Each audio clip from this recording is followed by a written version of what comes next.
Hi, this is Will Gethin. Welcome to the third episode of Series 2 of the Folly or Blissters podcast. In this episode, I talk with Maureen Murdock, a Jungian psychotherapist and author of the groundbreaking bestseller, The Heroine's Journey, as well as Fathers, Daughters and other books, whose work explores the mysteries of the psyche, a fascination with mythology, and a love of storytelling and memoir writing. In this conversation, Maureen introduces her Heroine's Journey model, which she created to represent the psycho-spiritual development of women that she felt was overlooked by Joseph Campbell's Hero's Journey framework. She also explores her own lived experience of travelling through the 10 stages of the Heroine's Journey, including her mythic journey of descent to the underworld. I hope you enjoy the journey.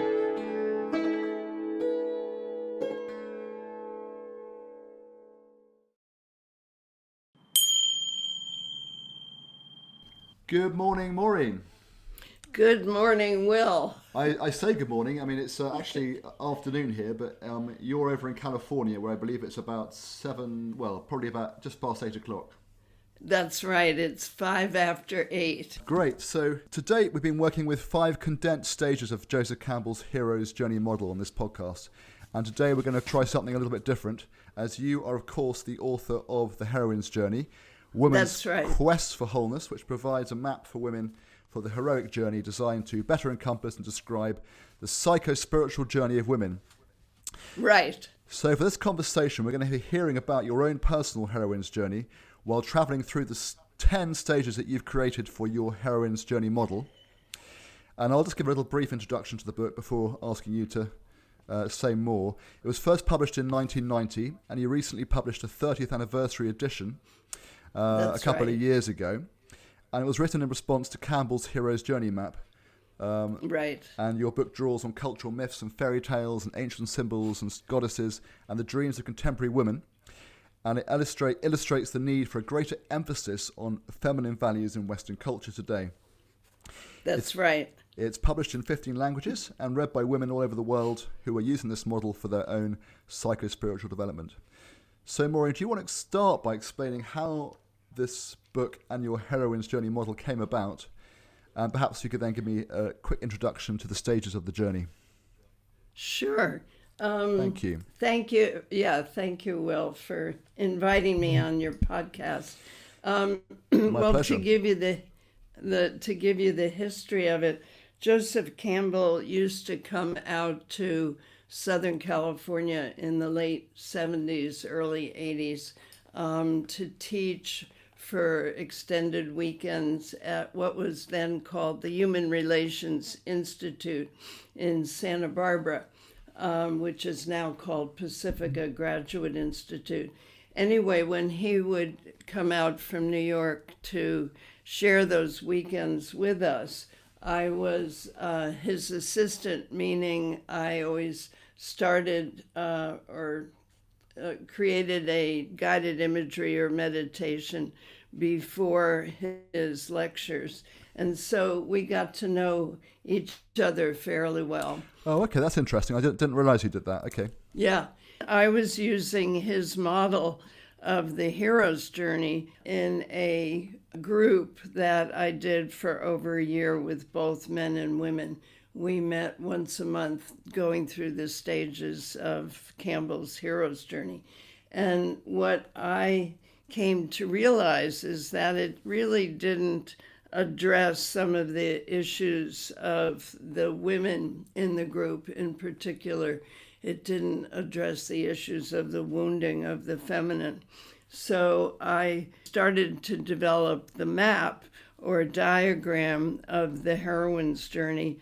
This was, again, late 70s, early 80s, during a time of the second wave of feminism, certainly in the United States, and also a big focus on feminine spirituality in the early 80s. So, long story short, I brought my diagram of the heroine's journey back to New York to meet with Mr. Campbell and showed it to him.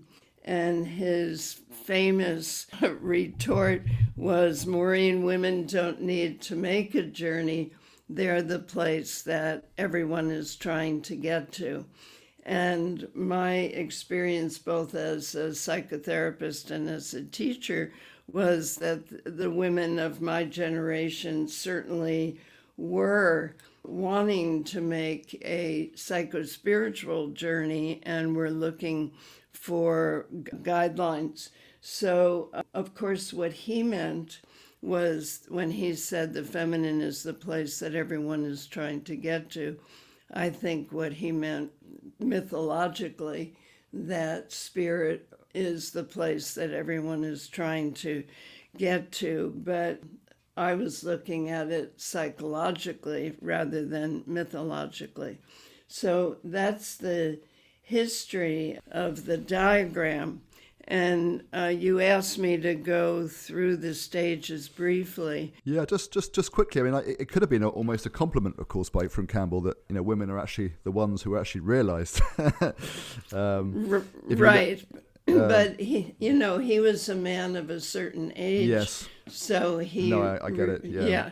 He didn't really quite understand that certainly my generation was overworked and really had no connection to their own feminine nature because we were all trying to make it out in a masculine defined world.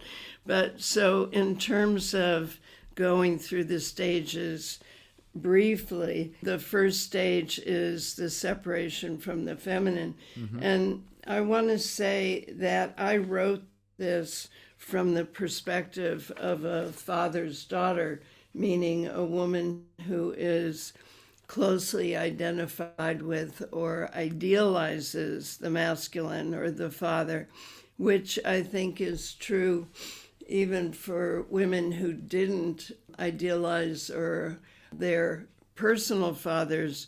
We were all fathers' daughters in relationship to the outward patriarchal masculine.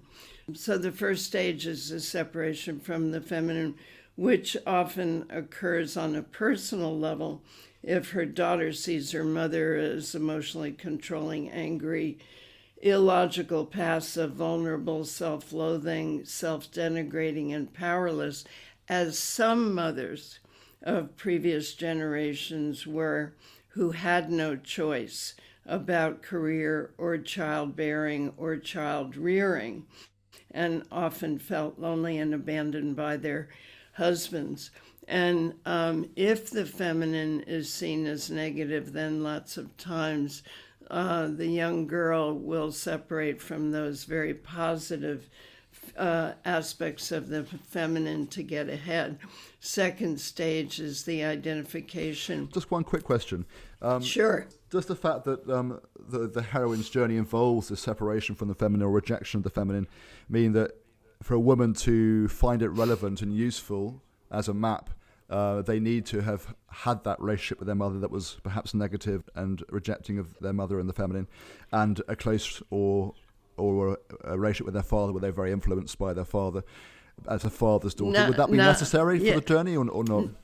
No, definitely not, because as I mentioned, the feminine in the culture has oftentimes been denigrated. So a lot of girls want to identify more with the masculine culture to get ahead. Yes. So, but it's particularly true, I think, probably more so 30 years ago than it is true now, because the mothers of my generation, this was after World War II, who had worked out in the world during the war and then were basically forced into the home in the 50s and 60s, they lost their sense of power and oftentimes felt quite invisible. So I think when the feminine is equated with invisibility, the same issue occurs whether you've had a positive or negative relationship with the mother. Yeah. So the second stage is the identification with the masculine, but it's not necessarily one's inner masculinity. It's the outer patriarchal masculine whose driving force is power. And I can say more about that later if you like, but if the young girl sees men in the male world as adult, she becomes identified with the inner masculine voice, whether that voice is the voice of her father, God the Father, or the patriarchal culture. And if you look at myths like the myth of Demeter and Persephone, even when Persephone was abducted into the underworld, she called out to her father, Father Zeus, who had not raised her. She was raised by her mother as a single mother, but there is that archetypal calling out to the father for protection and for provision. Okay. The next stage is finding the road of trials. And here what I was talking about was in the outer world, the task is on ego development, going through the hoops to achieve goals, whether those are academic, corporate, artistic, athletic, financial, relationship-oriented, etc. But the inner world was really looking at certain myths in our culture, the myth of dependency, the myth of female inferiority, and the myth of romantic love, and taking a deep look at those, which I can elaborate on if you like later. Okay. What happens here is the next stage, the awakening to feelings of spiritual aridity, where the young girl feels like, okay, I did everything I was supposed to do. You know, I jumped through all those hoops. Why don't I feel better? Why don't I feel a sense of satisfaction? And I think, you know, this is not limited at all to girls. I think it's very true for males as well. You know, we go through all of these different goals to achieve and to fit in the outer world, and then maybe what we've achieved doesn't really fit who we are, but we didn't stop long enough to find out what it was that would really feed our soul.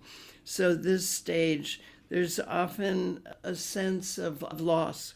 The next stage is the initiation and descent to the goddess. And here, this is when people, men and women, often go through a sense of disillusion. And the task here, in a sense, is to reclaim the discarded or repressed parts of oneself that were split off in the original separation from the feminine.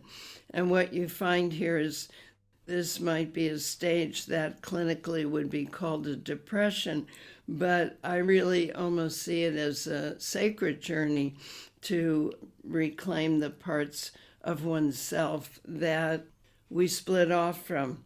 And I see it as a period of creative waiting through the age of despair for gestation to occur, which will lead us to the birth of a new consciousness on a higher level. The next stage is the urgent yearning to reconnect with the feminine. And I think particularly for women, it's a period of redefining for oneself. Who am I as a woman? Beginning to listen to one's own intuition, to one's yearning for creativity, and maybe a yearning to reclaim connection to body, to sexuality. The next stage is healing the mother-daughter split.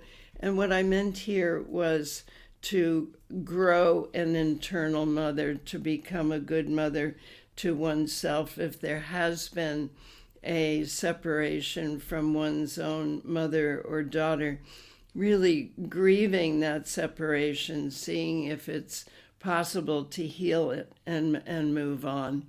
healing the wounded masculine is the next stage. And in that stage, I think it's really important, particularly for women, to take back the unrelated or wounded aspects of the masculine that we've projected onto the men in our life, and identifying for ourselves what are the unrelated or wounded aspects of our own nature. And what I mean by that, like for myself, I have had a very strong internal driver because I had a father who, as the head of an ad agency, kind of worked around the clock. So I've really had to look at what propels me, and it is this driver that never lets me stop. That's not his fault. That's what I've integrated. Yep. And this stage also is about developing a positive aspect of the masculine. In other words, one of the positive aspects of the masculine is taking an image and really actualizing it. The masculine is like the bridge to help one take a dream or an image and then actualize it in three-dimensionality. The last stage is the integration of masculine and feminine. And I would say this is, one of the most difficult stages to get to, or not to get to, but to really work on how do I balance my life? How do I bring a balance to my internal life as well as my external life? And I think that that's something that we're doing throughout our lives. So anyway, that's a very quick rundown. Brilliant. Thank you, Maureen. I wonder actually, Sure. just sort of, we end on the integration of masculine and feminine, but I just wondered before we start the journey for real, so to speak, whether it might be helpful just to clarify what you mean by the terms feminine and masculine, because I know there's a sort of wider archetypal meaning to these terms than some people may be aware of. So in the context of the heroine's journey, what do we mean by feminine and masculine? Well, I did not mean just related to gender. Yeah.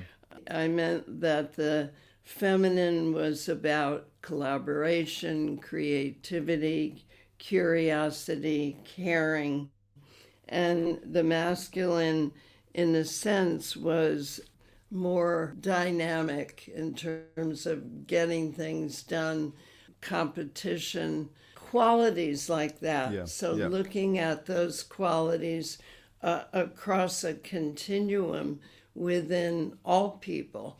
And sometimes what happens is that they get out of balance and they get distorted.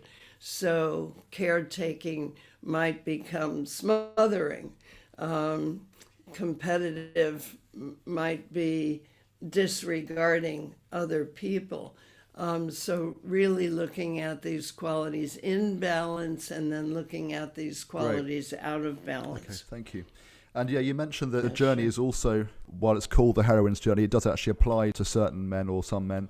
I wonder what sort of quantity or portion of men have found this model useful? Well, in terms of proportion, I have no idea, but I'm always surprised and gratified when I'm giving a lecture or a reading. The men in the audience will raise their hand and say, this is exactly the same parts of the journey that I've had to deal with. So I think the same issue of Campbell always talks about putting your ladder up against the wrong wall, midlife, realizing, this really isn't my journey.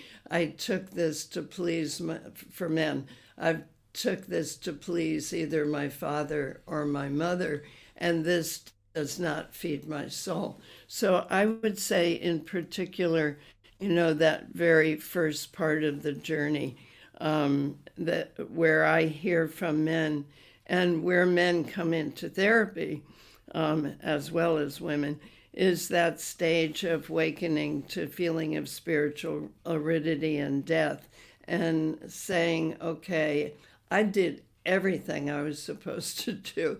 I became the lawyer, I became the doctor, but I've lost a connection to myself. So when you say what percentage... Well, I don't exactly. I just wondered, whether it's just the occasional man or whether it's actually a lot of men resonate with this model. Oh, I would say a lot of men do. Yeah. I mean, I can certainly relate to that sense of, working in London in PR agencies and in my sort of 20s, and, that busyness of really sort of pushing oneself and burning out, and then realizing, gosh, what's my soul calling for? And then deciding I needed to sort of leave that world for a while and go off and search for myself and go on a bit of a spiritual journey and get more connected to find out who I was, and that whole process, and being quite a sensitive person who would perhaps block some of that sensitivity deliberately with sort of alcohol and recreational drugs, and need to sort of unmask that and sort of actually get in touch with it again, and and find someone that is perhaps more feminine qualities we associate with the feminine, like intuition and creativity, and get in touch with that. So I very much relate to that. Yeah, and your word mask is so important, because we wear these masks so that we can fit in and achieve in the outer world. And then inside there's that little boy or little girl that's saying, well, what happened to me? And I see that oftentimes in therapy, that a woman will come in and say, I was so connected to nature and so connected to my body and so connected to my creativity until about age 9. And then my whole focus became on achievement, and I lost that part of myself. So I think that happens for both men and women. Yeah.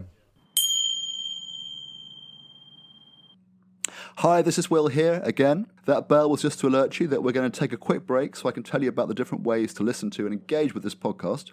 I really hope you're enjoying this episode. For Series 2, I'm releasing episodes monthly on Wednesdays on Apple Podcasts, Spotify, YouTube, and all major podcast channels where you also can subscribe.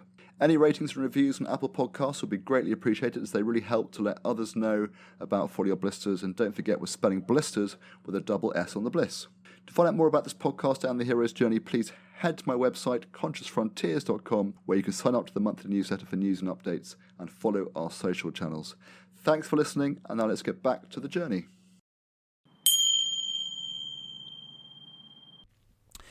Okay, well, we got a lot of ground to cover and not nearly enough time as we might like. So let's keep diving on through. So we're going to explore your lived experience of this heroine's journey model or map. And are we going to explore a specific heroine's journey cycle from your life, or are you going to illustrate the stages with examples from different journeys that you've had? Well, it's interesting. You asked me to look at my own life in terms of the cycles. Yeah. And you gave me an opportunity to think back, which I appreciate. I was a kid who went to Mass. I grew up Catholic, went to Mass every day from age 5 to 17. And I would say one of the big realizations I had in terms of this separation from the feminine, when I went to Mass, I just assumed that by the time I was an adult, that girls would be able to become priests. And one day, I really don't remember how old I was, all of a sudden it occurred to me that was not going to happen. And really? And it wasn't going to happen because I was in a female body. And that was shocking to me. Yeah, right. So, that early split from the feminine, in a sense, was cultural. That I wasn't good enough, I wasn't in the right body. And so I was not going to be able to say Mass and wear the vestments, because of course everyone wants to have vestments like the priest. The other thing on a personal level was that I had a mother who was very rigid, very perfectionistic, had an alcohol issue, and was very angry and abusive. And so I didn't want to be anything like her. No. So there was that separation there. I might just sort of put a banner heading up, because I don't think we actually officially said that we have started stage 1, which is separation from the feminine. So yeah, just to put that in a banner context. Thank you. In terms of idealizing or identifying with the father, my dad was the head of a pharmaceutical ad agency. It was, and he was a self-made man. I don't even think he finished high school, but he and a buddy created this ad agency, and it became the largest pharmaceutical ad agency in the world. So I started working with him in New York at age 13, and I looked around the agency at that time, and there were only 2 women in positions of power or authority, the head of marketing and the secretary for the art department. And I think at that point, as an adolescent, I made a decision that I was going to achieve. So I got a scholarship to college, and eventually got a scholarship to graduate school. So there was, I didn't want to be anything like my mother. I wanted to be like my father. So that was very, very clear to me. And he became heroic in a sense to me. When I was writing my subsequent book after The Heroine's Journey is a book called Father's Daughters, Breaking the Ties That Bind. Yes. I mean, it took me years to come to terms with the fact that I had projected these heroic qualities on him, but he wasn't a very good father because he was never home. He was always working. But I wanted to be like him. And when I was writing the book Father's Daughters, I realized I wanted to be him. So that was a big wake-up call. That's interesting. It was shocking to me. Yeah. The next stage of the trials. So yeah, we're into identification with the masculine here, are we? Yeah. Well, we just finished identification with the masculine. So what parts of yourself do you think you closed off in your effort to identify with men or your father at this point? I would say definitely my feelings, and also my connection to my body.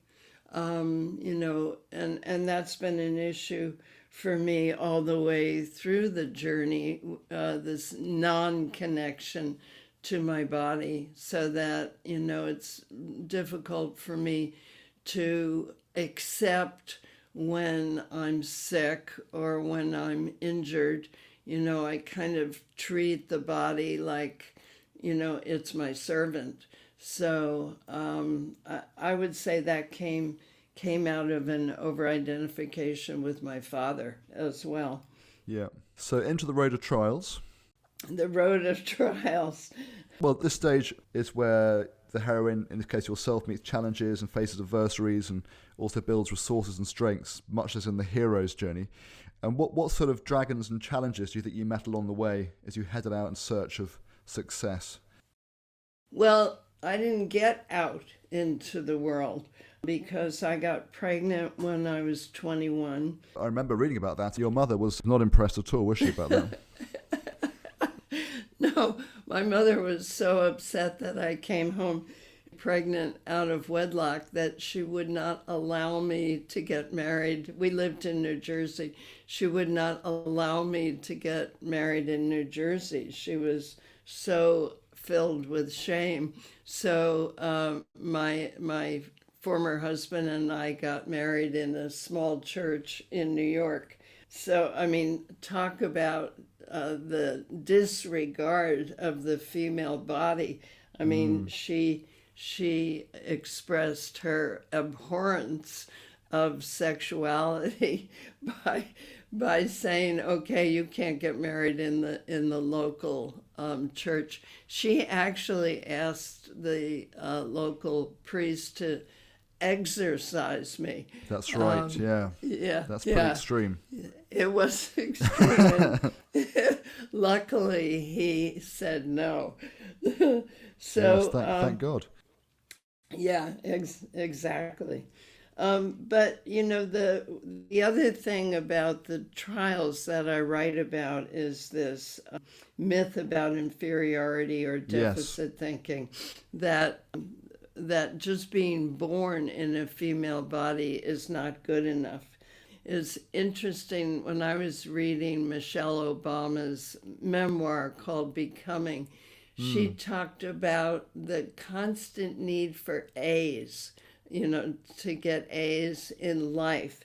And I think for a lot of women, that's how we feel. We're always trying to catch up. If I get an A, maybe I'll be equal to, or I'll be enough. So I think I was certainly going through those feelings. And in terms of the myth of romantic love, women have been trained to put the male first. So I had gotten a full fellowship to the University of Virginia to go to for graduate school, but my husband-to-be did not get into University of Virginia. So instead, we went to University of Pennsylvania, where he did get in. So I just kind of, blithely let go of that fellowship because I had been trained. Prioritize your husband. Yeah. Yes, absolutely. Yeah. So I would say that was part of the trials. Yeah. And there's the myth of dependency as well. You mentioned confronting the myth of dependency. Right. And it's really dependency for approval. I think probably women more than men have a difficult time feeling satisfied with their own achievements. So, it's like we're always looking for more approval. The next stage of spiritual aridity, my former husband and I... We skipped the illusory boon of success, haven't we?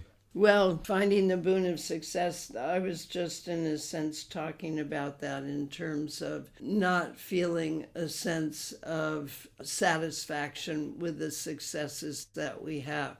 Even for me, disregarding the fellowship to University of Virginia was like, oh, okay, I achieved this.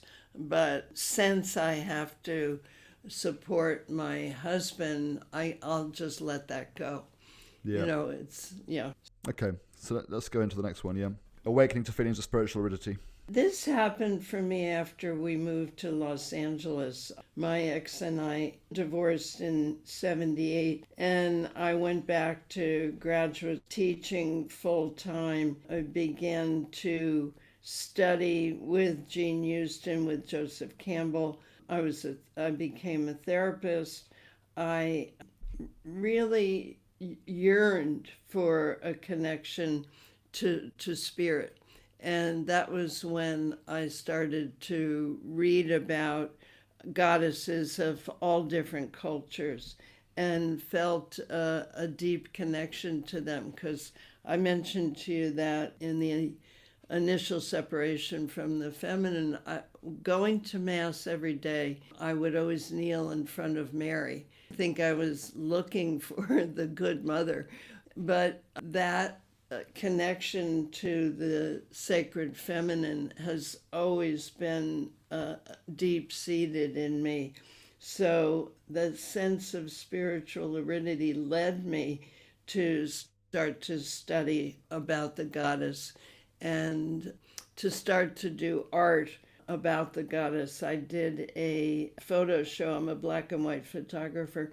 I did a photo show called Changing Woman, Contemporary Faces of the Goddess, where I was interviewing and photographing women who really felt like their life and their work was in service of feminine spirituality. And some of those images are on my website. Great. The next phase, the initiation and descent to the goddess. I had a severe concussion in 1994. I had a bad fall, and I would say during that time I went through a real descent. Starting to connect with the feelings that I had split off from early on, the anger, the disconnection to my body, a real sense of rage, really, and sadness and loss and exhaustion, just total exhaustion. I was at this point a single mother, and so raising my kids as well as working full time and writing, because at that time I was writing Father's Daughters. I was totally disconnected from my body. It took me over a year to heal from that concussion and to, in a sense, put myself back together again. And I was also at that time doing workshops on the heroine's journey. I was really privileged to do workshops all over in New York, in Amsterdam, in Barcelona, in Ireland, in Chicago, in Minneapolis, in Santa Fe, Taos, and Abiquiu, Mexico City, Bali. Anyway, I was taking this work out on the road, but oftentimes just feeling exhausted. I just came back from doing a heroine's journey workshop with 55 women in Santa Fe, and it's the first time I've done something like this in the last couple of years because of COVID. And I just, this kind of bleeds into the urgent yearning to reconnect with the feminine. What I noticed was these women were so excited to be together, to be with other women, to share this journey. I was very, very touched by that. But I think that for so many of us, there is that deep, deep yearning to reconnect with our feminine nature. So the next stage is the healing. I'm jumping ahead, Will, because I'm aware of the time. Yeah, absolutely. I am too. I sort of wanted to ask my usual questions, but I'm sort of realizing that if I do, we're not going to make it through. So I'll let you carry on for a moment. Okay, I can do this very briefly. And you asked me whether there was any healing with my own mother. And this phase of healing the mother-daughter split, as I mentioned before, is very much about becoming a good mother to yourself. I think you mentioned in the book that you hadn't healed that split. Right. And I wondered 30 years later whether you actually managed to do that. Yes. Yeah. Thank you for that question. It really came at my mother's death. I think as, the little girl inside me always wanted my mother to apologize for the way that she treated myself and my sister. And at her deathbed, I was looking at her. First of all, she had Alzheimer's, so she wasn't completely, she wasn't cognizant. But I found myself saying, Mom, I'm so sorry we had such a difficult relationship. And I was shocked. I was shocked that those words came out of my mouth because the little girl inside me wanted her to say, I'm sorry. But, I realized in that moment she was a woman of her generation. She did the best she could. Yeah. I think she really had a mental illness, or else she wouldn't have been so angry all the time. But that was healing for me. That was very healing. The other thing I think that's healing for so many women is having children and having grandchildren. and being able to mother them in ways that we weren't mothered. So, I mean, that's a whole long topic. Yeah. Healing the wounded masculine. I don't know whether you know that. Been doing volunteer work in prisons No. with the Alternatives to Violence Project since 2012, and I would say that's been extraordinarily healing for me to be with these men who, are the outcasts of society, and seeing their dignity and seeing their compassion for themselves, for the mistakes that they've made, compassion for each other, and their deep desire to learn how to communicate so that when they go back into society, they can be better men and better fathers. So that's, in some ways, that's been very healing for me as well. I bet it has. Yeah, I mean, I've actually also, I've been doing some work with a charity called Key for Life that rehabilitates ex-offenders. And helps them to turn their lives around and get them back into work and so on. It's been fascinating, and it's always so interesting to hear these men's stories and see how they can really turn everything around. It's incredible. There's actually a book called The Outlaw's Journey. Have you come across The Outlaw's Journey? Oh, I don't know it. It's a lady, I forget the lady's name. It's Gloria, I think, something. But she wrote the book she was doing writing workshops in prison, helping prisoners to work with the hero's journey. And I love it. She wrote a book called The Outlaw's Journey as a kind of guide to that process. So it might be worth checking that out if you're working in that way. Yeah. Yeah, I appreciate that. Yeah, one of the things that I've loved in working with the men, because as you know, it might not be, well, no, I'm sure it also exists where you are. There's such separation of the races in prison. Yes. So for here, there's a big separation between the Latinos and the African Americans. And one thing I've noticed in doing this work is the desire of the men to, in a sense, reach across the aisle, and say to each other, you and I are not that much different. Our skin color might be different, but deep down inside, we're the same, and we all have the same goals to heal the trauma that they've all experienced and to be better men. Yeah. And that has been so touching to me. Yeah, that sounds amazing. We got 5 minutes left, so we better keep pushing on through, unfortunately. There's lots I want to ask you. It's kind of annoying, but there we go. Yeah, I understand. You're going to ask me about the balance of masculine and feminine. And well, that's the next stage, isn't it? Yeah. Yeah. So that's, I think we're all trying to do that, to find balance in our lives. And for myself, yeah, so we're in the last stage, integration of masculine and feminine. Right. Yeah. I'm really trying to focus on no longer being driven to achieve. So, I mean, that's for me, the wounded masculine.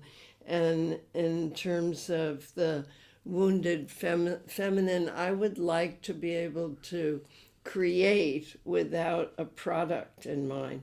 I mean, I know these are very tiny and very specific, but those are the things that I grapple with. Going back to my father, when I was 5 years, he was an artist. And when I was 5 years old, I was looking out the window at this one particular tree and trying to draw it, and having a hard time figuring out how to attach the limbs to the trunk. And I said to him, will you teach me how to draw a tree?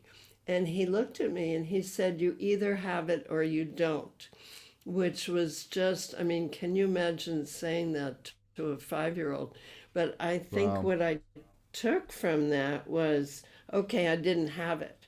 So, my whole life has been trying to have the talent that he basically said you either have it or you don't, which has really interfered with my enjoyment of creativity, my enjoyment of painting. I get that completely. Yeah, so I would say these are the things I'm still working on, letting go of the drive to achieve and learning how to play. Yes. Okay. Yeah. So a quick one, just to round off this integration, masculine and feminine. You mentioned that with that integration becomes the awareness of interdependence, and you mentioned that this is very important at this time when we are facing climate change and the earth being out of balance. How important is this integration of masculine and feminine for preserving the earth? You know what? I want to read you something, if you wouldn't mind, because I would say this is the answer to your question. Okay. And it comes out of the Navajo creation story, in which Changing Woman speaks to her consort, the sun. And she says, and this is about integration, remember, as different as we are, you and I, we are of one spirit. As dissimilar as we are, you and I, we are of equal worth. As unlike as you and I are, there must always be solidarity between the two of us. Unlike each other as you and I are, there can be no harmony in the universe as long as there is no harmony between us. If there is to be such harmony, my requests must matter to you. My needs are as important to me as yours are to you. My whims count as much as yours do. My fidelity to you is measured by your loyalty to me. My response to your needs is to reflect the way you respond to mine. There is to be nothing more coming from me to you than there is from you to me. There is to be nothing less. I mean, I think that is so beautiful because it does speak to the interdependence of all, unless we realize that, as she says to the sun, we are of one spirit. If we don't come to terms with that, we are destroying the earth. And that's the denigration of the feminine, because we're not giving the respect that we need to Mother Earth. Thank you very much for that. That's a beautiful and pertinent way to finish. And I just want to mention briefly, Maureen, before you go, that you're obviously doing workshops now I say obviously, but you're doing workshops in programs in memoir writing, presumably working with the heroine's journey in some shape or form with that. And so that's what you're doing. You've also got a heroine's journey workbook as well to accompany the main book to help women be supported on their journeys. And you've got various other books and things that can all be found on your website. It is Maureen Murdock, Murdock with a O-C-K on the end, .com, maureenmurdock.com. That's right.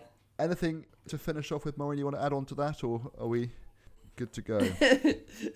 Well, I just want to mention I'm working on a book that right now is entitled Memoirists as Contemporary Mythmakers, because I think that the whole genre of memoir is our contemporary myths. We're looking at the same domains of memoir as we do with myth, which is who am I, what's my tribe, what's my journey, and what's my purpose. So hopefully that book will be out in the next year or so.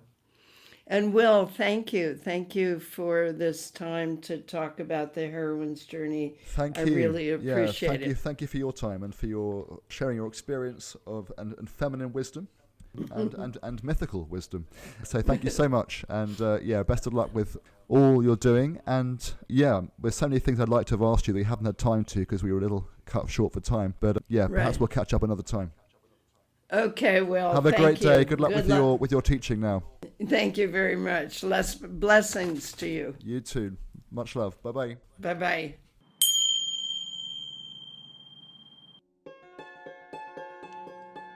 Thank you for listening to this episode of Folly or Blisters, produced in association with Conscious Frontiers. I'd like to say a big, heartfelt thank you to Isaac Nichols for editing this podcast series, to Michael Tyack for the music, and to our wonderful partners, which include the trailblazing New Consciousness magazines, Resurgence and Ecologist, and Kindred Spirit, the UK's Frontier Restorative Festival, Medicine Festival, and here in Glastonbury, the vibrant Red Brick Community Enterprise Hub, and also GFM Radio, who've kindly lent us their recording studios. Finally, if you have any friends or family who you think would enjoy and benefit from this podcast, please do spread the word and send positive ripples out into the world. Thanks a million.